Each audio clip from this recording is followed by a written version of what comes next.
So hi everyone, this is Vikas Gupta and watching our channel morning batch. बच्चों, आज हम लोग लेके आए हैं ये टॉपिक इंटीग्रेशन क्लास 11th और मैंने ये लिख दिया है मैथमेटिकल टूल फॉर फिजिक्स। इसको कैसे होगा ये मैं समझाऊंगा। ये बेसिकली एक मैथमेटिकल टूल है आपको फिजिक्स के न्यूमेरिकल डेरिवेशंस को करने के लिए। ठीक है, तो इस वीडियो में हम लोग बेसिकली इंटीग्रेशन की पूरे थरो कंसेप्ट को समझेंगे। ठीक है, उसके फॉर्मूलेस को समझेंगे, क्लियर, और उसके बेसिक जो ऑपरेशंस है अलजेब्रिक रूल वगैरह समझेंगे, आइलेट रूल समझेंगे। ये थोड़ा सा लेंथी वीडियो होने वाला है, लेकिन ये बहुत इंफॉर्मेटिव वीडियो होने वाला है बच्चों। इस वीडियो के एंड तक आप जाते जाते बहुत ही मास्टर हो जाओगे इंटीग्रेशन के लिए। ठीक है, तो पहले बात आते हैं कि सब कुछ तो सही था, तो इंटीग्रेशन क्यों आई। तो पिछली वीडियो में हम लोगों ने समझा था डिफरेंशिएशन। ठीक है, तो उसको मैं एक बार इसी से इंटरप्रेट करूंगा। तो आपने बच्चों टाइम जो डिस्प्लेसमेंट था उसको टाइम के रिस्पेक्ट में डिफरेंशिएट किया और वेलोसिटी पा गया और बहुत खुश हो गया कि चलो भाई वेलोसिटी आ गया। लेकिन क्वेश्चन ये है कि जब वेलोसिटी से आप वापस डिस्प्लेसमेंट में आना चाहोगे तब आप क्या करोगे। ठीक है, तो इसी चीज को हल करने के लिए जो आपके पास आई टूल वो था इंटीग्रेशन। जब ds/dt करते हो तो वो आपका कहलाता है डिफरेंशिएशन और इसके रिवर्स प्रोसेस को हम लोग कहते हैं इंटीग्रेशन। बात अभी भी हजम नहीं हुई, इसलिए इसको मैं थोड़ा एक ग्राफ से बताना चाहूंगा जिससे आपको क्लियर हो सके। ठीक है बच्चों, तो देखिए जैसे कि मान लीजिए कि ये आपका XY प्लेन है। पिछले वीडियो में मैंने dx एलिमेंट वगैरह लेके बताया था और क्लास 12th का पूरा इंटीग्रेशन का प्लेलिस्ट ऊपर आई बटन पे है, जिसपे कि आप जाके सारे रूल्स वगैरह भी कर सकते हो, ब्रशअप कर सकते हो अगर आपको क्लियर नहीं होता है। पूरी 12th की इंटीग्रेशन की प्लेलिस्ट पड़ी हुई ऊपर। ठीक है, तो देखिए मान लीजिए कि ये y एक्सिस है बच्चों, ये x एक्सिस है और सपोज कर लीजिए कि ये ग्राफ है। ठीक है, fx, क्लियर। और बात आती है कि जब मान लीजिए कि इसकी हम लोग एरिया की बात करें, तो अगर मान लीजिए रेक्टेंगल होता है, सर्कल होता है, वो स्टैंडर्ड ज्योमेट्रिकल फिगर आप एरिया निकाल सकते हो। लेकिन अब कोई कह दे भाई कि इसकी जरा एरिया आप निकाल के बताओ, तो बहुत ही दिक्कत में फंस जाओगे आप। ठीक है, तो आप क्या करते हो, जो पुराना कंसेप्ट है, आप यहां से x दूरी पर लेके एक आप डिफरेंशियल एलिमेंट लेते हो dx। ठीक है, ये आपने क्या ले लिया, dx, क्लियर। अब बच्चों आप केवल इस फिगर को समझो। देखिए मैं यहां पर इसको थोड़ा सा एलोबरेट करके बना दे रहा हूं। ठीक है, थोड़ा सा साफ तरीके से बना दे रहा हूं। ये देखिए आप बच्चों, ठीक है, देखिए इसकी जो चौड़ाई है वो dx है और ये मान लीजिए कि ये y दूरी पे है, तो ये आपका y हो गया। ठीक है बच्चों, ये आपका देखिए एक रेक्टेंगल की तरह लग रहा है। ठीक है, जिसकी लेंथ y है और ब्रेथ dx है। तो कोई इसकी बात करे एरिया की, ठीक है, dA मतलब डिफरेंशियल एरिया की, तो ये क्या हो जाएगा आपका लेंथ इंटू ब्रेथ मतलब y इंटू dx। ठीक, लेकिन अब तो हमको पूरे ग्राफ की बात करनी है, केवल इस एलिमेंट की तो बात करनी नहीं है। तो हम क्या करते हैं, बहुत ढेर सारे डिफरेंशियल एलिमेंट ले लेते हैं, यहां से लेके वहां तक पूरे ग्राफ को कवर करते हुए। मतलब कि डिफरेंट पेन से मैं बना दूं, इस पॉइंट से लेके ए से लेके बी तक। ठीक है, मान लीजिए कि ए पे आपका कोऑर्डिनेट है x1 और बी पे कोऑर्डिनेट है x2। ठीक है, और आपका ये y1 है, ये y2 है। ठीक, तो अब क्या करते हो बच्चों कि ये सारे एलिमेंट्स जो डिफरेंशियल एलिमेंट है, जो आपके डीए हैं, थोड़ा सा आपको यहां मिलेगा, थोड़ा सा आपको यहां मिलेगा, सारे को अगर आप सम कर दो तो क्या ये ग्राफ का एरिया कवर होगा कि नहीं, एरिया अंडर द कर्व। ठीक है, आपको बात समझ में आ रही होगी। जैसे छोटे क्लास में आप लोगों ने पढ़ा होगा कि अगर मान लीजिए किसी चीज का एरिया सम अप करना है तो क्या करते थे, जैसे मान लीजिए आपने छोटे क्लास में पढ़ा होगा बच्चों कि आप क्या करते थे कि ये शेडेड एरिया है। ठीक है, ये शेडेड एरिया, तो आप क्या करते थे, सारे शेडेड एरिया को आप ऐड करते थे। सिंपली उसी तरीके से हम लोग क्या करते हैं कि सारे को आप लोग क्या करते हो, ऐड कर देते हो, समेशन लगा देते हो, x बराबर x1 से x बराबर x2 तक।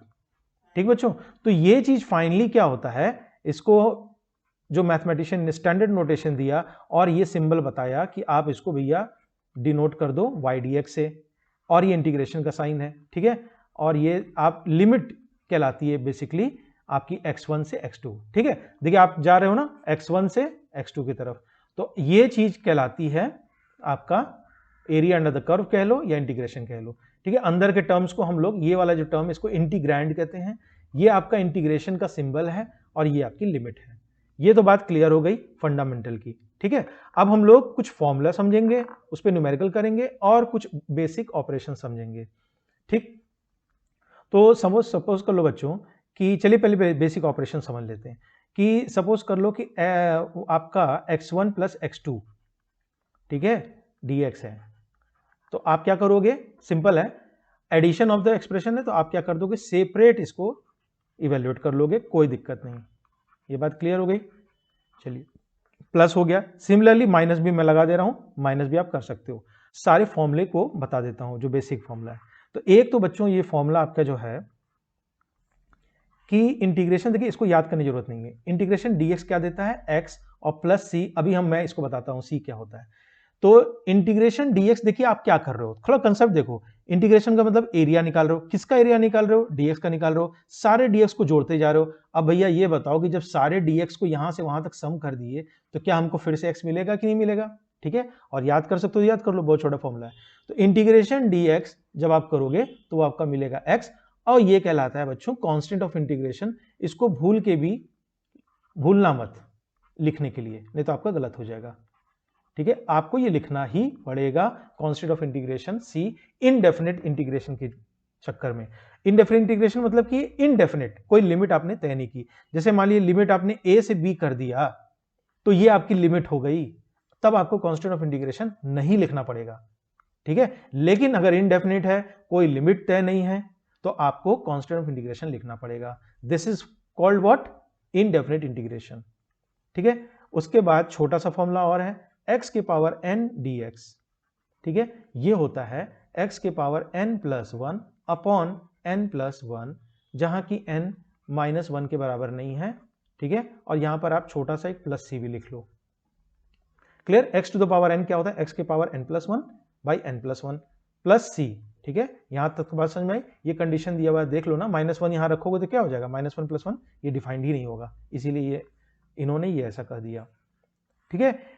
एक आता है एक्सपोनेंट का, e to power x dx, तो ये आपका बच्चों होता है e के पावर x प्लस c, ठीक है। तो इसी तरीके से बहुत सारे रेशियो हैं, उसको आप बुक से भी रेफर कर सकते हो, ठीक है। आपके जैसे ट्रिग्नोमेट्रिक सारे रेशियो हो गए, उसको भी आप बता सकते हो। जैसे बच्चों आपका cos x का sin x हो गया, ठीक है, मैं लिख दे रहा हूं, आप इसको बुक से भी रेफर कर सकते हो।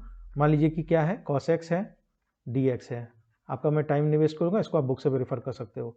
ये आपका क्या हो जाएगा, sin x प्लस c, ठीक है। sin x का माइनस cos x हो जाएगा। देखिए साइन का डिफरेंशिएशन cos था, इसीलिए cos का इंटीग्रेशन sin है, आप ऐसे भी याद कर सकते हो, ठीक है। sec स्क्वायर का tan x हो जाएगा, क्लियर, tan का log sec x हो, ये सब आपको किताबों में मिल जाएगा, तो उसको आप देख सकते हो, और आप बाकी लगाते लगाते भी आ जाएगा। एक और इंपॉर्टेंट थोड़ा सा छूट रहा था इसमें, क्योंकि ये आपका देखिए dx बाई x, क्योंकि ये सब स्टैंडर्ड बच्चों, ये सब आपको याद रहना चाहिए। ये होता है ln mod x plus c, ठीक है। log और ln में देखो थोड़ा सा डिफरेंस है, log आपका जनरल कोई बेस होता है, लेकिन ln जब होता है तो वो स्पेसिफिक हो जाता है, और उसका मतलब क्या होता है बच्चों, आपका log to the base exponent. इस पे एक दो न्यूमेरिकल भी हम लोग कर लेते हैं, उससे आपका क्लियर हो जाएगा। ये क्लियर हो गया, dx बाई x का आपका ln mod x होता है, ln मतलब log to the base e, ठीक है। तो सिंपल जैसे बच्चों कुछ क्वेश्चन में देख लेता हूं। मान लीजिए कि x स्क्वायर है, ठीक है, प्लस आपका सपोज करो 1 बाई एक्स है, प्लस e के पावर x, और ये पूरा क्या हो गया dx, ठीक है। dx को छोड़ के बाकी सब इंटीग्रेंट कहलाते हैं। तो इसमें हम लोग क्या करते हैं, डिस्ट्रीब्यूटिव लगा देते हैं, तो एक्स स्क्वायर dx हो जाएगा, plus integration dx by x हो जाएगा, और प्लस इंटीग्रेशन e के पावर x dx, ठीक है। इस पे x टू द n वाला फॉर्मूला लगाते हैं, तो x के पावर n प्लस 1, 2 प्लस 1 मतलब कि 3 अपॉन 3, प्लस ये हो जाएगा ln mod x, और ये हो जाएगा प्लस e के पावर x, प्लस एक चीज भूल रहे हो क्या, कांस्टेंट ऑफ इंटीग्रेशन, ठीक है। अब देखिए एक मैं सब्स्टिट्यूशन फॉर्म बता दूंगा और उसका प्रूफ भी बता दूंगा कि कैसे आता है। जैसे फिलहाल आप देखिए कि e के पावर 4x, अभी तक तो e के पावर x था, मान लीजिए आपको इसको इंटीग्रेट करने के लिए कह दिया e के पावर 4x, तो आप आंख मूंद के याद रखो, e के पावर 4x जो चीज लिखा है उसको लिख दो, जो मतलब इंटीग्रेशन आप जानते हो, e के पावर x का क्या होता है, e के पावर x, तो e के पावर 4x का e के पावर 4x। लेकिन याद करो चेन रूल में क्या करते थे, डिफरेंशिएशन में उससे क्या करते थे, मल्टीप्लाई करते थे। बस इसमें ध्यान रखना है कि जो ये एलिमेंट एक्स्ट्रा मिला है, e की पावर x की जगह 4x आ गया है, इसको आप डिफरेंशिएट कर दो तो 4x का डिफरेंशिएशन क्या हो जाएगा, 4, और उसी से डिवाइड कर दो, दैट्स इट। ये आपका काम हो जाएगा।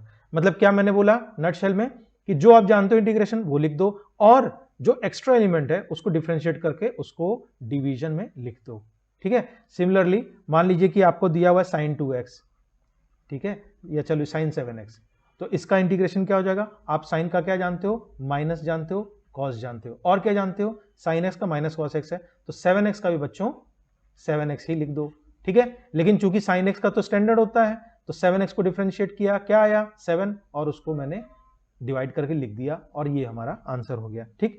अभी घबराओ मत, आप सोचोगे कि सर ये मैजिक कैसे हुआ। अभी मैं इसको एक सब्स्टिट्यूशन मेथड भी इससे आपको क्लियर हो जाएगा, एक तीर दो निशाना। ठीक है। चलिए मान लीजिए कि इसी एग्जांपल को हम लोग ले लेते हैं sin 7x, sin 7x आपका dx। ठीक बच्चों, तो आपका मन नहीं माना, हम कैसे याद करें, चलिए मैं उसको दिखा देता हूं। ठीक है। तो जो दिक्कत हो रही थी उसी को आप सब्स्टिट्यूट कर दो, ये मैं बताने जा रहा हूं सब्स्टिट्यूट मेथड, सब्स्टिट्यूट मेथड। ठीक है। ये सब मैंने वीडियोस कवर कर चुके हैं 12th क्लास के इंटीग्रेशन में, वहां से भी आप रेफर कर सकते हो। ठीक है।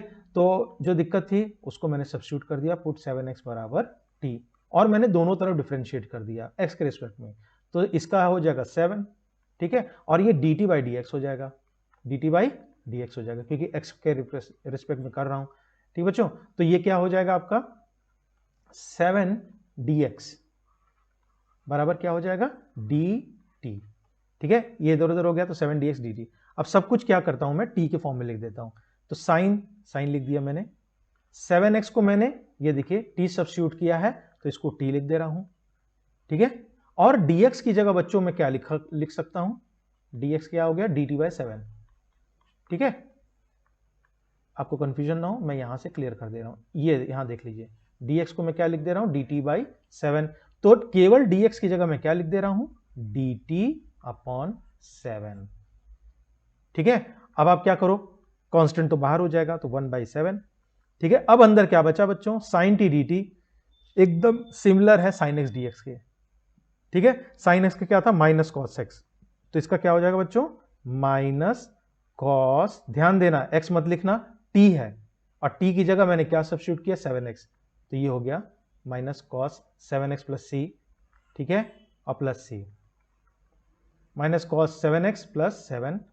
अब देखिए ये रिलेशन और ये रिलेशन है कि नहीं, तो अब एग्जाम में आप सब्स्टिट्यूट करोगे फिर निकालोगे, तो for physics it is not required, केवल आप याद करो, उसको डिफरेंशिएट करके उससे आप डिवाइड कर दोगे। ठीक है बच्चों। अब देखो जो मोस्ट अवॉइडेड टॉपिक है वो है प्रोडक्ट। जब आपको प्रोडक्ट मिलता है तब आप क्या करते हो, और वहीं पर आता है इंटीग्रेशन बाय पार्ट्स, मतलब आप दो पार्ट में इंटीग्रेशन को तोड़ लेते हो और उसके बाद करते हो। ठीक है। तो इसी में हम लोग आइलेट रूल भी समझेंगे।